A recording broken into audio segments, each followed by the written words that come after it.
యేసు రక్తం ఇచ్చి కొనుక్కోవడానికి మనల్నండి. పనికి రామని తెలుసు, అందరు విసిరేస్తారని తెలుసు ఆయనకి, అందరు పడేస్తారని తెలుసు, ఒక్కడు ఫ్రీగా ఇచ్చినా తీసుకోవడం తెలుసు. చిరుపైన ప్యాకెట్ మన బతుకులు. యేసు రక్తం ఇచ్చి కొనుక్కున్నాడు. కృతజ్ఞత వద్దా?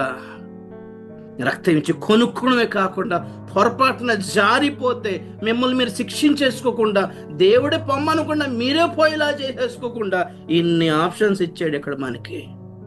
నువ్వు మరలా రాగలవు, నువ్వు మరలా లేవగలవు, మరలా సరి చేసుకోగలవు, మరలా కనెక్ట్ అవ్వగలవు. You have a chance.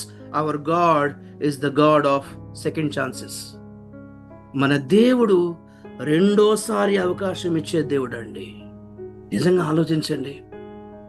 ఆదాము హవ్వలు ఇద్దరు పాపం చేస్తే వీళ్ళిద్దరిని క్యాన్సిల్ చేసేసి, డిలీట్ కొట్టేసి, సిస్టమ్ ఫార్మేట్ చేసి కొత్త ఫైల్ తయారు చేయడం ఎంతసేపు పడుతుంది ఆయనకి? ఈ కరప్టెడ్ ఫైల్ని బాగు చేయాలని కోరుకున్నాడు.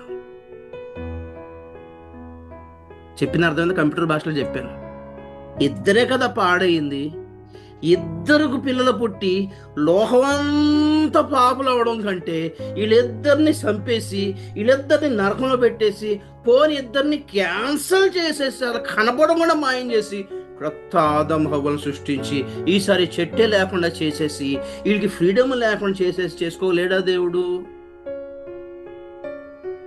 జనరల్గా తెలివైన వాళ్ళు ఏమంటారంటే, వాళ్ళిద్దరిని క్యాన్సిల్ చేస్తే అయిపోయేదానికంట దేవుడు లోకమంతా మనుషులు పుట్టుకొచ్చేలా ఉండి వాళ్ళందరి కోసం ప్రాణం పెట్టడానికి వచ్చాడంటే ఏం దేవుడు అండి? అసలు మైండ్ ఉందా లేదా? తెలివిగా ఆలోచించాలండి. ఇద్దరితో డీల్ చేయగలిగిన దాన్ని కొన్ని వేల కోట్ల మందితో డీల్ చేయడం ఏంటండి? అసలు దేవుడికి మైండ్ ఉందా లేదా? బుద్ధునోడైతే పని చేయడు. కరెక్టే, దేవుడి బైబిల్ చెప్తుంది ఇది దేవుని వెర్రితనం. పాడైపోయిన దాన్ని బాగు చేయాలనుకున్నాడండి. రీప్లేస్ చేయడం కంటే రిపేర్ చేయడమే బెటర్ అనుకున్నాడు. అది దేవుని ప్రేమ. అర్థమవుతుందా మీకు? మిమ్మల్ని నన్ను రీప్లేస్ చేయడం ఎంతసేపు దేవునికి? అద్భుతమైన ఆప్షన్స్ తోటి మంచి మనుషులను తయారు చేసుకోగలిగి ఉండేవాడు దేవుడు.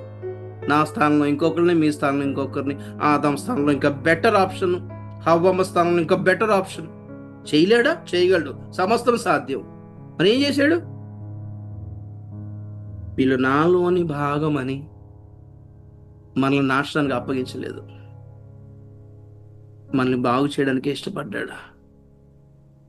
ఇది ఆయన ప్రేమ.